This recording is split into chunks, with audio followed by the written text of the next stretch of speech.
Welcome to Tough Crowds. Today we're going Hollywood. The front page of Sunday's Post shows a list of New York celebrities that carry guns and a list of those that were denied permits. Now, celebrities need the guns because they attract psychos, but so do regular people, you know what I mean? Here were the people who were denied permits. Steven Seagal couldn't get one, which is a disgrace. Isn't the mafia after him? He should have a gun. I'm serious.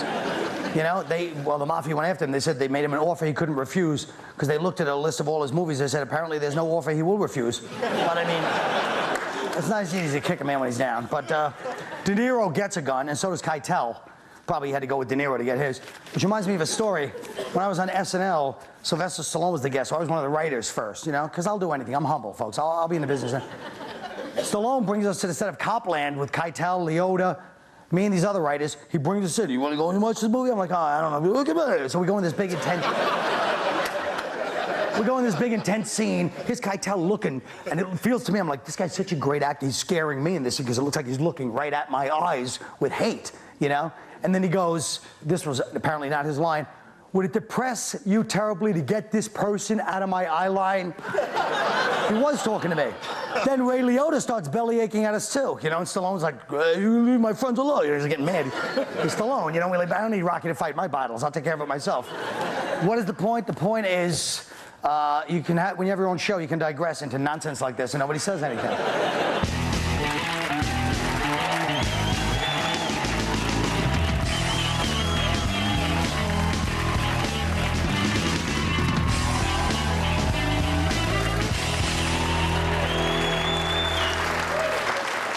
If celebrities have a right to carry a gun, shouldn't everybody, Dennis? Hell no, Kyle. No way.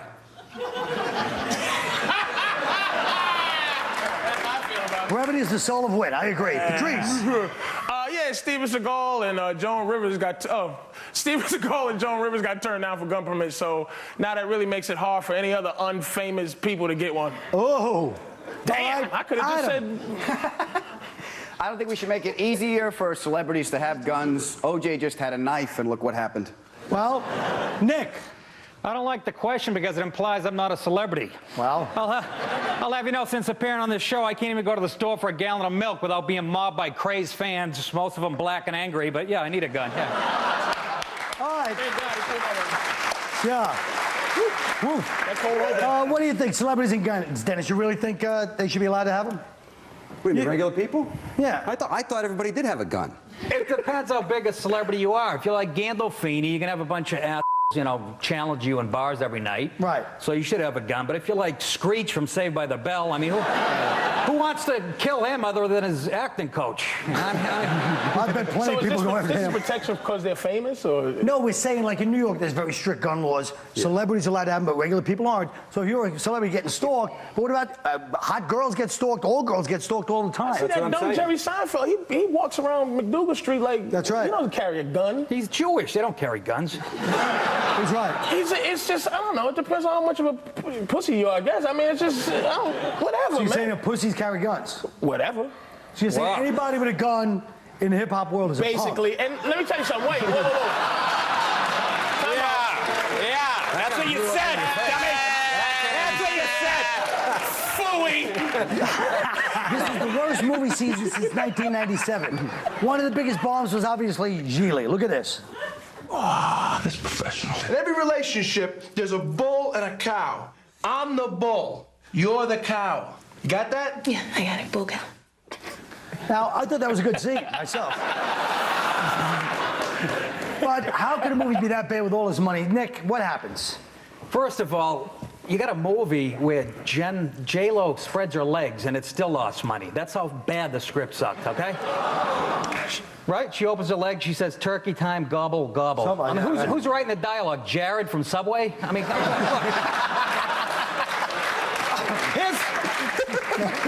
the problem is, why does Hollywood think every time two celebrities that they have to make a movie together? You know what I mean? Burt Reynolds, Sally Fields, Madonna and Sean Penn, Matt Damon and Ben Affleck. You know, I mean, every time.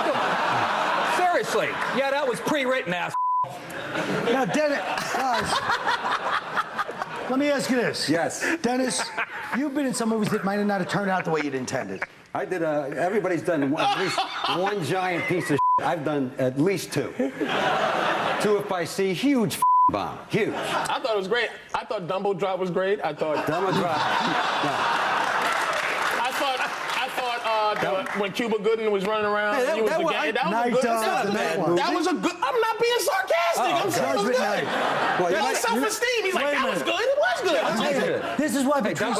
Dumbo Drop was not good. This is why I thought it was Patrice great. O'Neill. Doug was- Can I just say something? This Yes. is why Patrice O'Neill is brilliant, because he took your horrible statement, 2 bombs, and instead of saying, well, you can't, obviously he actually thinks he only wasn't 2 bombs, he started complimenting things so people go, oh yeah, 5 bombs, But 8 bombs. How are we qualifying? That's how brilliant Let he me is. tell you something. I was at night at the How are we Roxbury, so watch it. qualifying bombs? Because to me, we're talking about big budgets, whoa. high profile, right? No, what we're saying is, Patrice. what do you think happens to these big budget movies that make some of these bombs? Not your, I'm saying, what do you think? Because you've been on the scene where you see I don't read a great care. script. Who cares? Is this a philosophical? Everybody cares It's because a piece movies. of shit that came out last week and I'll be gone next week. No, Who it's not cares? about Geely. It's about the whole business. Every movie stinks. I still don't care. But I care. Wait, Why do you care? Because I go to the movies. I'm sitting there watching a movie all excited. The next thing you know, it's awful, and I leave Well, miserable. go see my movie, Secret Lives of Dentist. That's a good movie. It's out right now. Is it good? Yeah, It is good. it's I'll tell you what else. You know what else is good? Yes, Rocky 1. Rocky 1's a great movie. I'm talking about right now. Oh, okay, okay. Seabiscuit. Seabiscuit. They really won't give it up, the Italian Rocky Seabiscuit one. is a good movie. Oh, they live for that Stallone's movie. a genius. Stallone is great. He helped Finding me out. Nemo is a great movie. It's out Leota right and now. Keitel have a problem The with. I'll be agents are honest. the problems, Colin. Every time 2 celebrities get together in like P. Diddy's hot tub, there's a couple of William Morris agents with telescopes on the roof going, oh, we got to do something with those 2. Well, that is part of it, but don't you think it's also just the scripts? Let me ask you this. I can't believe you say, who cares? I don't We're in the care. middle of but I really wish I don't would have care. known that before the show. Then I would have said, well, Dennis, you don't care about this, but what do you think? Or what does your buddy think? You said it so. What's your Sorry, problem? did you guys argue like this on the set of Who's the Man? Another good movie. There he goes again. I like that movie. That was good. I liked Who's the Man. I think we all know what My Patrice point, is here's my saying. point. There's My more than point 2. is- Now listen. At this my point at this particular moment is I actually care more about the Red Sox and the Yankees and about what the weather's going to be tomorrow and what I'm going to eat for dinner than I care about damn Jennifer Lopez and Jesus. Ben Affleck. Listen, nobody wants your zen and the art of being a Boston Irish guy attitude. All right, look, show some respect. Don't leave me alone with these people. We'll be right back.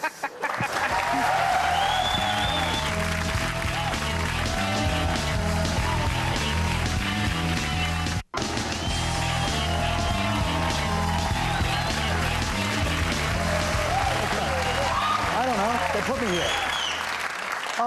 Chicago, Dennis goes, why are you over there? What do you think, someone's sneaking up behind you? I don't know what the hell's going on. I don't know, they put me We're here for talking a about different guns shot. and everything else, and all of a sudden you're standing over there. What the hell's going on? You just told your friend Leota and Keitel. Yeah. Yeah. Judgment Day is coming. Yeah, sure. Chicago Cubs manager Dusty Baker caught some flack for his comment blacks and Hispanics withstand the hot weather better than most whites. Jimmy the Greek lost his job for making similar comments. The Dusty Baker story went away fast, as it should have. But if he'd been white, you know he'd be making the tearful apology and stepping down right now. I apologize if I offended my black and Latino constituents. I apologize to whites. I apologize to the meteorologists who have to deal with the reality of heat and cold and its effect on the different races. I apologize to the American people. All climates are good in their own way. I do not believe in climate control, except in the case of inclement weather. So the point is, isn't there a double standard when it comes to crying racism, Patrice? Yes, and white people created it. First of all, They did. First of all, you know, white people talking about black issues is like. What black issue? Well, white people talking about anything black. It's like women talking about, or men talking about abortion. You know, women, no matter if the dude is right or not, women just don't want to hear it, you know, because we don't have anything to do with it. So when white people talk about, you know, oh, we were bred for slavery. I don't want to hear. I don't want to hear about white, black historians. I don't want to hear about it. I don't want to hear the truth. Look, man, Jimmy the Greek. I agreed with everything he said because it's Leave the that fat truth. Greek out of it. It's the probably truth. dead I by agree now. with him, man, but he just can't say it. He's not allowed to say it. But black people are not the ones that got him out. It's just white people did that. Yeah, the white people did white that liberals part. go, oh Lord, and we not supposed. That's And then right. they get slavery. Ooh, we ain't supposed to. And then Because they're scared of you, you can't say anything. Guess what? I think Dusty we can say Baker- whatever the hell we want. I think What's Dusty that? Baker was absolutely right in what he said. He is right. Absolutely. That's not the And I point. think he's a great manager. I like the way he handles his teams. And you know But what? Jimmy the Greek, I don't even remember what he said. What did he say? He said they were bred for this. They were bred. You know, Basically said the slaves were same bred thing. so they're Slavery. better athletes. They're Big bigger, women, stronger, big men, big big men, children, big women. big slaves. Look, he's a perfect proof of it. Look There at the you size go. of this son of a bitch. So Jimmy the Greek said that Patrice O'Neal would have made a hell of a That's what he said. linebacker. Okay, Yes. now I remember. The theory from the guy in Hawaii at the college that did a study on this said it has to What do. guy? The guy, a The guy in professor. Hawaii. Yeah. Did a theory. The did a piece of study on paper this. they gave us to read before the here's show, where the you black guy jackass. talks over the white guy, you jerk. Anyways, Go ahead. Go ahead. it says, because it has to do with a surface area of the skin. Black people have longer limbs than us, so the heat dissipates. This isn't my theory, so don't fucking So laugh he's at just me. repeating it. Go ahead, stupid. What are you waiting for, a liver snap? So it has to do with surface area. They have longer limbs, they have more surface area. And if this theory is true,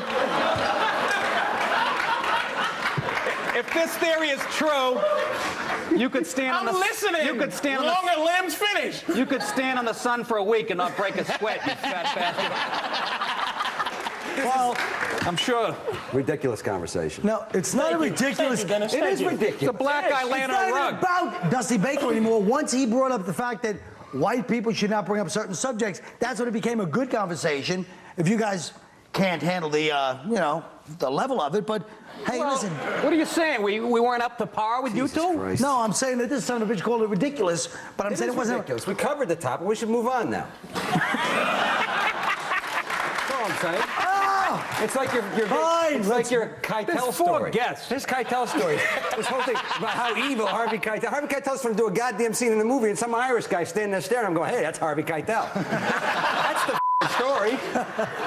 Well, let me tell you something. When I was doing Roxbury, and it was a scene where I had to present, I was having. That's the intern for the Night at the Roxbury, the big epic movie he did. I had a couple of big scenes with Catan where I was trying to get serious, and if somebody came by, Yeah. and they said, "Hey, aren't you idiots from SNL?" I used it in my scene. That's what Keitel should do. Maybe they wouldn't have booted him off Apocalypse Now. You know, it's scary, that headshot of the Jimmy the Greek is going to look like me in about 5 years. That's what I'm All right, look. You want to move along? We'll move along. We're moving along. To do. Let's go. Come on. we I allowed don't like his indignance without Greg Giraldo on the show. He's getting a little bit, you know what I mean? We You're need right. Greg here to attack him. Yeah, leave us alone. Go bully Greg. He's not here today. Leave us alone. Just because Greg's not here, he's got to yell at us. That's right. What do you a always have to yell half-hour at show. people? We've been here for an hour and a half already. Why Come can't on. you be? I got other stuff to do. Come on. Oh, so do I. We got to go do a tough crowd comedy special. He's got another bomb to premiere. Come on, the All roast. right, look.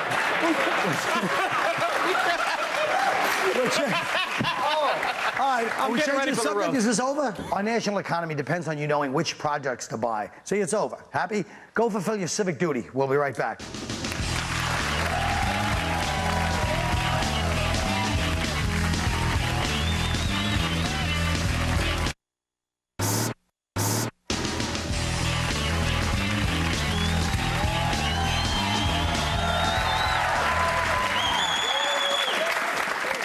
Folks, Denis Leary is going to be the guest of honor at this Sunday's Comedy Central roast. Boy, you should run some promotions for it or something. I haven't seen anything. Doing a show every day. It's doing one roast. 50, it doesn't matter. But look, I think we both know it's all about the dais. Let's preview Sunday's dais. Start with your MC, Jeff Garland. Yes. Jeff, to me, and you know, I know Jeff a long time. I love Jeff. Yeah. Jeff stunk as the MC. I disagree. He was awful. I totally disagree. Why? His job was to be a famous face, affable, Why did you ask me to do it? because I wanted you to on me. But don't you think Jeff is more famous than me? Is I that knew what you're Jeff saying? was not going to sit down and write, he's got a hit series he's doing as opposed to, this show. That has to be improvised in the middle of it. It's like shooting 3 movies when they shoot that show. Oh, please. Okay? It's 3, I'm sure 4 it's months hard of work. improvising every day. It's a tough gig, right? Ah. But I wanted a famous guy to come in and go be an affable host. So. Well, I'll tell you the truth. I'm not even going to humiliate you by getting the crowd to say how many people know that unfamous face over mine. Let's move on. How about this fella, Mario Cantone? Mario? Yep. Mario went to college with Mario. Did you? Yep. And was he on the show because, Because we needed a gay guy. Okay. Well, now I'm going to cut to a little footage I'd like to show you. Yes. This is from The Daily Show the other day. Can we please see this footage for a second? I just want you people. Who's going to get roasted next year? Do you know? I don't know yet. I would suspect Colin Quinn because Yes. he was very funny in putting me down. What about roasting you? No. That Come can't. on. Now, correct me if I'm wrong. Did you just, first of all, the presumption to say Colin Quinn, like, I'm going to come begging. You didn't ask me before you spoke. But then, that was bad enough. But part 2, did you just give away my job? Not only on TV, but you kind of basically let the nation know backwoods things, which is like, John, we're not going to kid ourselves, John has a lot more status than I do in the business right now. Do you have to point that out on national TV in front of the whole country? I don't think it has to be pointed out if people know it. All right, did you have to re-emphasize it? I like to You re-emphasize offered him my things. job that you didn't even ask me if I wanted. You said he's taking it. Well, I think... Quinn's taking it, and then you offered it to this bastard. Look. And he turned it down. He would never do the roast, I don't think. He's afraid. That's really not the point at all. The point is, The point is this. do I have the job, or are you going to go ask 100 other people? Are you going to go on Letterman, Do you want the job? Craig Kilborn? Do you want the job? Regis and Kathy Lee? Look, let's be honest. Kelly, sorry. Okay, let's be honest, okay? All right. As a producer, if I can get the biggest name I can get to be roasted, that's the guy I'm going to want to have roasted. Right. That means the ratings go up. But do you have to do it 2 seconds? Do you want to be roasted next year? I feel like I'm falling into a trap. Yes. Okay, now. Wait. Just being honest. I'm being honest. But meanwhile, if Ray Liotta calls me up and says he wants to be roasted, you're off the thing. That really hurts. You had to bring up Ray Liotta, too. That's the way it works. My bête noire. Yeah. You had to bring up Ray Liotta, didn't you? What does that mean? You know, my #1, enemy. Why is he your #1 enemy? Because he looked at us and booted us out of Stallone's thing. God, I hate to tell you this, but if we go back to just through the last 10 years of comedy, there are so many more bigger enemies that you have besides Ray Liotta. Okay? He's right. People in my own family included. Well, it's always good to see you, Dennis. Sunday night. That's it? I don't know. What do you want to end? We end on a big segment with the thing. All right. What, do you want to end on some big laugh? Yeah. All right. Show business. And I then thought a it big was. laugh. Oh, geez. Now you're going to be Mr. Official Showbiz? What are you? Always leave them wanting more. Well, that's what we're doing. Yeah? Sunday night, watch the Denis Leary roast here on Comedy Central, and I'll be next year unless Ray Liotta calls. We'll be right back.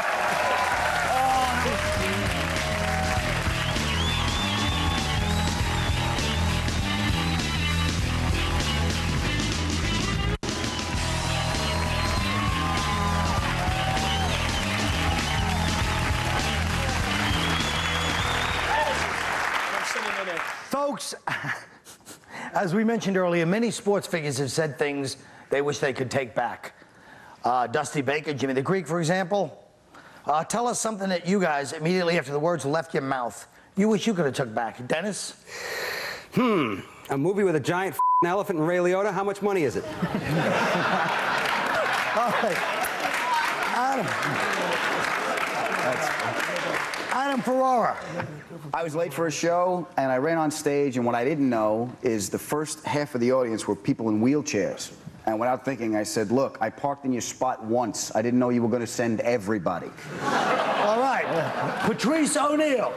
Thank you. In the 7th grade, I was sitting with all my friends at the lunchroom, and the baddest dude in the school came, sat next to us at the table, and he wasn't no big bully type of dude that you stand up to. He beat people up for real. And me and my friends were gigglers, you know, like, he wasn't. And so for some reason, our silliness got him to start laughing, and I wanted to keep it going. So that's when I said, oh, look at that ugly bitch over there. And my regret came right after I heard, that's his girlfriend, dog. And then a quick bright light in my left eye. All right. Let me ask you one thing before we go to Nick. Why do you have to say he wasn't the typical bully? Like somehow you're bully? Let me finish. Let me finish, stupid. Didn't let me respond, though. I'll let you respond right afterwards. All right. I noticed you have to say, he was a bully, or else he might not have knocked you out. Take your lumps like you did, stupid. Oh, my God, it was just as bad a bully as everybody else. He wasn't the baddest ass in the world. Is he the same guy you had to carry guns for, the whole community? Shut up. I'm saying. Yeah. Why did you just do Are you on message board people? I'm saying to you. Oh, why? Because they laughed at a brilliant callback? No, because. Yeah, they must be message board because they laughed at a brilliant callback by me. Son of a bitch. He wasn't. I'm waiting. He wasn't a bully because he wasn't those dudes that he's bullying people that's weaker than him. He beat everybody's ass. I understand that, but I'm saying everybody went to school with some badass people, and how somehow you had to make your guy beyond like this mythical toughness so that you would justify him punching you and laying your lights out. And I'm telling you, he was just a normal school bully. Nick DiPaolo. Well, what was the question again?